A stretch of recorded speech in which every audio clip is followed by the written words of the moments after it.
बिस्मिल्लाहिर्रहमानिर्रहीम। अस्सलाम वालेकुम डियर स्टूडेंट, मैं हूं ताहिर अब्बास। आप देख रहे हैं मेरा YouTube channel education talk ZTS। आज की जो मेरी वीडियो है वो क्लास फर्स्ट ईयर मैथमेटिक्स और उसका टॉपिक है ट्रिग्नोमेट्री। ट्रिग्नोमेट्री की एक्सरसाइज है 9.1। जिस तरह आपको पिछले एक्सरसाइज में मैंने आपको दो क्वेश्चन जो है वो करवा दिए थे, कैसे आप उनको थीटा से रेडियन बनाते हैं और रेडियन से थीटा बनाते हैं।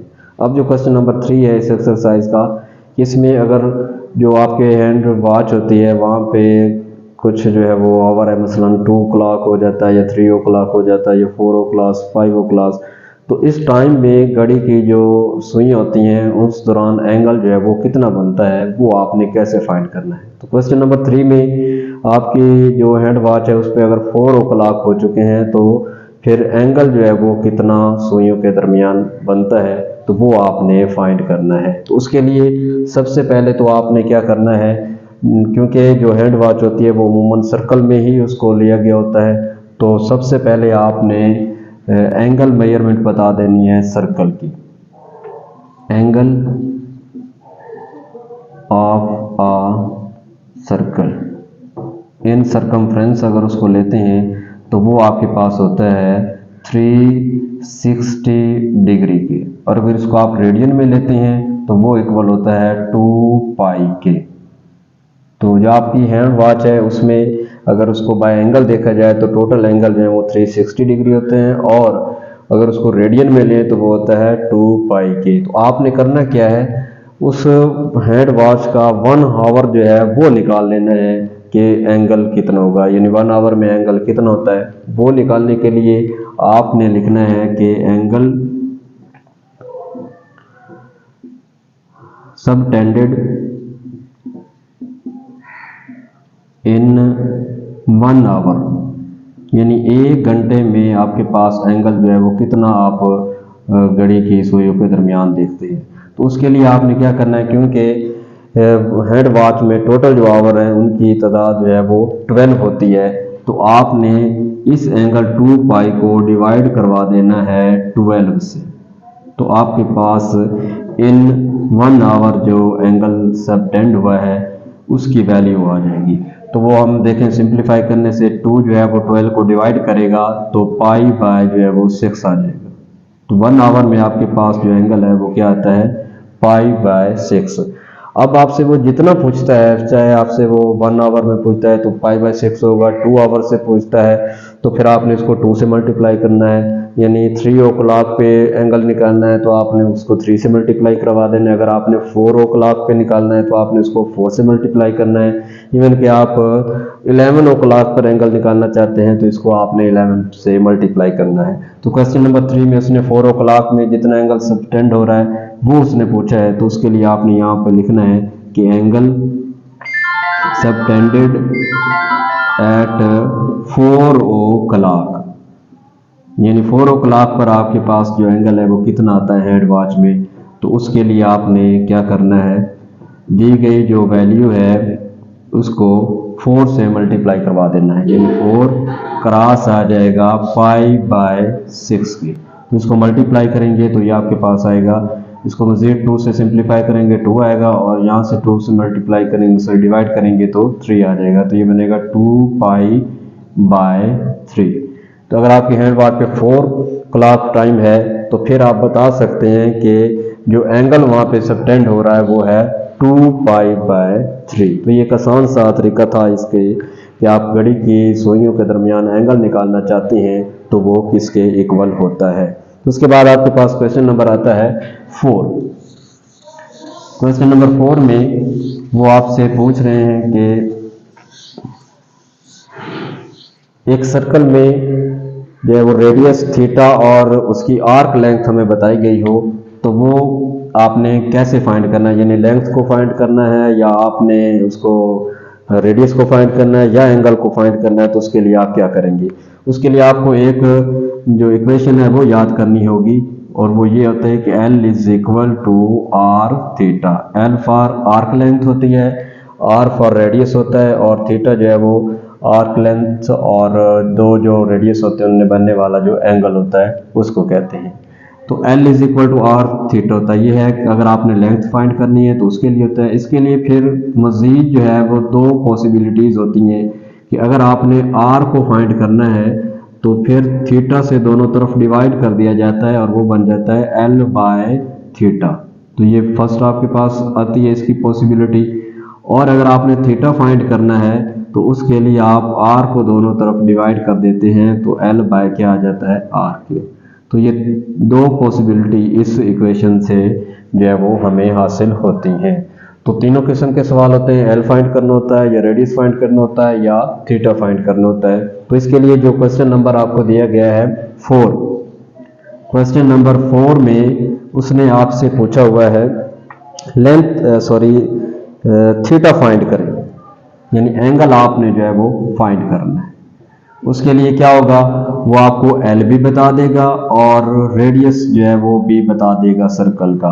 जैसे कि क्वेश्चन नंबर 4 में एक पार्ट है, उसका लेंथ उसने बता दिया है 15 सेंटीमीटर और रेडियस भी बता दिया है वो है 2.5 सेंटीमीटर। तो हमने जो फाइंड करना है वो एंगल यानी थीटा फाइंड करना है। तो उस सूरत में हम क्या करते हैं, इन तीन में से एक पॉसिबिलिटी ले लेते हैं। तो थीटा के लिए हम थर्ड जो पॉसिबिलिटी देख रहे थे वो लेंगे और थीटा जो है वो इक्वल होता है L बाय आर के। यहाँ से आपने उनकी वैल्यू पुट कर देनी है। L की जगह आएगा 15 सेंटीमीटर और R की जगह आप लिख देंगे 2.5 सेंटीमीटर। तो 15 को आपने 2.5 से जो है वो डिवाइड कर देना है। तो उसके लिए आप करेंगे 15 बाय ये 25 है, इसका आपने डेसिमल पॉइंट जो है वो ख़त्म करवा देना है। तो 25 बाय क्या आएगा 10 और ये 10 ऊपर मल्टीप्लाई हो जाएगा।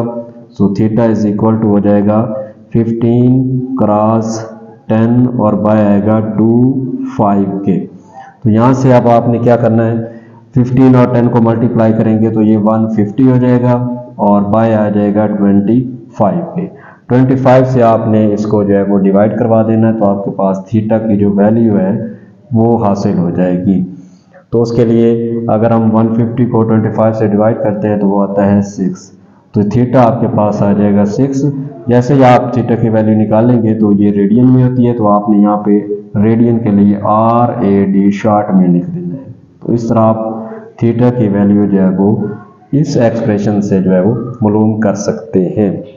इसी तरह क्वेश्चन नंबर 5 है, उसके साथ उसने जो है वो लेंथ का पूछा हुआ है, यानी आप लेंथ को कैसे फाइंड कर सकते हैं। तो क्वेश्चन नंबर 5 में जितने पार्ट हैं उसमें एक पार्ट यहाँ पे लिया गया है कि आपने लेंथ फाइंड करनी है L और बाकी जो तो चीज़ें हैं वो आपको वो बता रहा है। जिसमें उसने थीटा आपको दे दिया है 65 डिग्री एंड 20 मिनट्स और रेडियस भी उसने बता दिया है, R इक्वल है 18 मिलीमीटर। तो एक चीज़ ध्यान में रख लें यहाँ पे, वो ये है कि जो L आपको दिया है, L मालूम करना हो तो जो थीटा आपको दिया गया है उसमें थीटा को फर्स्ट आपने कन्वर्ट करना है रेडियन में। अगर वो रेडियन में दिया जाए तो वो वैसे ही लिख लेना है, अगर रेडियन में नहीं दिया गया, डिग्री में है, मिनट में है, सेकंड में है, तो पहले आपने इसको कन्वर्ट करना है रेडियन में, उसके बाद आप लेंथ या रेडियस जो है वो फाइंड कर सकते हैं। तो आइए हम ये काम करते हैं कि थीटा जो डिग्री मिनट में दिया गया था उसको रेडियन में चेंज करते हैं। तो पहले आप ये चीज़ सीख चुके हैं कि डिग्री और मिनट हो तो उसको आप मुकम्मल डिग्री कैसे बनाते हैं। तो लिखेंगे आप 65 और फिर प्लस लगाना है, जो मिनट आपको दिया गया है उसको लिखकर 60 से डिवाइड कर देना है। तो जो मिनट है वो चेंज हो जाएगा डिग्री में। तो इसको सिंप्लीफाई करने से हमारे पास ये कैंसिल हो जाएगा। सो थीटा जो है वो इक्वल आ जाएगा 65 डिग्री प्लस 1/3 डिग्री की। अब इसको आपने मुकम्मल डिग्री में ले लेना है, तो उसके लिए क्या करेंगे, इसका एलसीएम लेंगे और एलसीएम हमारे पास आ रहा है 1 और 3 का एलसीएम 3 ही आएगा।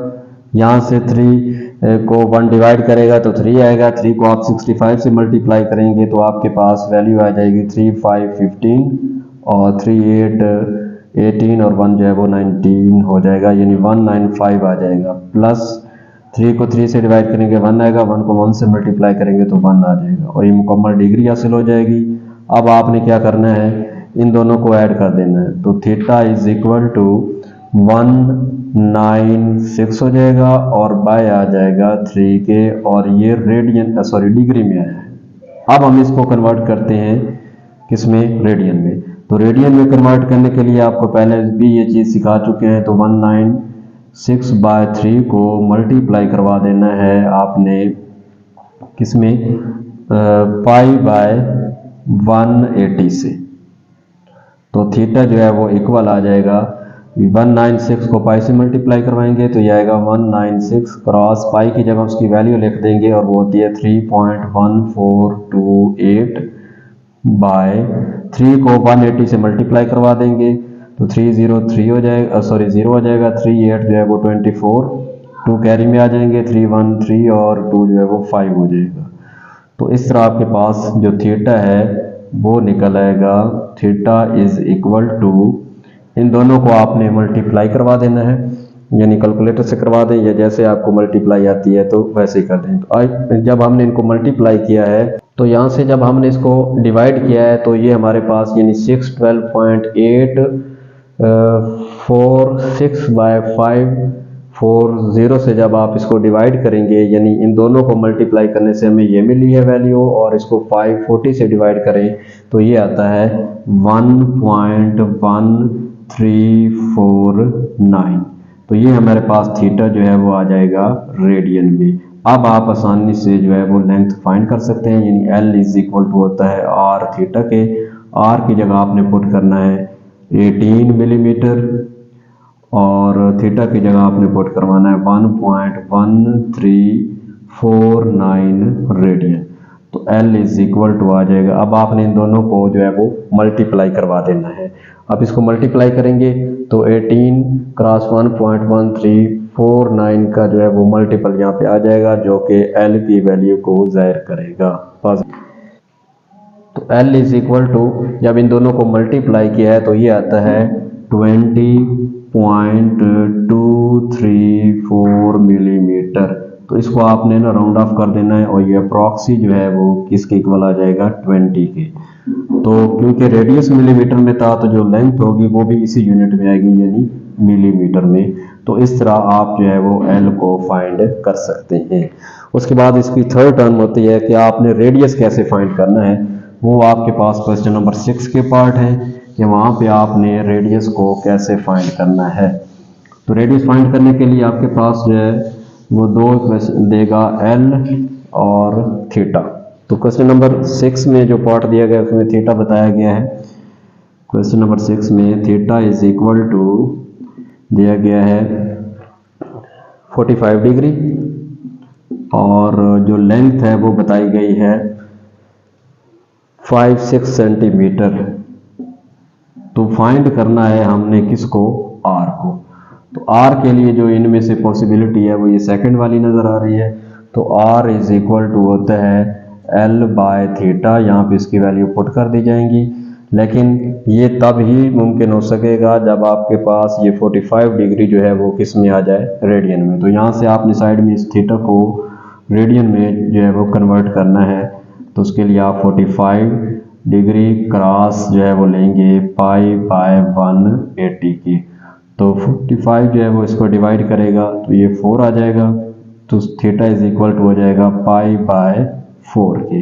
तो अब ये रेडियन में वैल्यू आ गई है। अब हम यहाँ पे इसको पुट कर सकते हैं। L की जगह लिखेंगे 56 और थीटा की जगह आएगा पाई बाय 4 ऊपर जाकर मल्टीप्लाई हो जाएगा। तो 56 क्रॉस 4 मल्टीप्लाई करवा देना है और पाई की जगह आपने उसकी वैल्यू लिख देनी है 3.1428 की। तो इसको मल्टीप्लाई करेंगे 56 क्रॉस 4 को, 4 6 24 हो जाएगा और 4 5 20 और 2 22 हो जाएंगे, यानी 24 बाय क्या आ जाएगा 3.1428। अब आपने 2 to 4 को डिवाइड कर देना है 3.1428 से। तो जब हमने 2 to 4 को 3.1428 से डिवाइड किया है तो ये हमारे पास आता है 71.02। तो इसको हमने अप्रॉक्सी जो है वो राउंड ऑफ करके 71 ही लेना है। तो हमारे पास L अगर सेंटीमीटर में था तो जो हमने रेडियस फाइंड किया है वो भी आपने सेंटीमीटर में ही लेना है। तो इस तरह आपके पास एक्सरसाइज 9.1 जो है वो कंप्लीट होती है, जो कि मेन क्वेश्चन है, जो कि अक्सर पेपर में चांसेस हैं, वही मैंने आपको करवा दिए हैं। तो उम्मीद है कि आपको आसानी से समझ आ गए होंगे। अगर आ गए हैं तो आपने मेरी वीडियो ज़रूर लाइक करनी है, और न्यू विजिटर से रिक्वेस्ट है कि वो मेरा चैनल जो है वो सब्सक्राइब कर दें और बेल आइकॉन पे बटन भी प्रेस कर दें, ताकि नई आने वाली वीडियो जो है वो आप सब तक पहुंच सके। अल्लाह ताला आप सबका हामी नासिर हो। अल्लाह हाफिज़।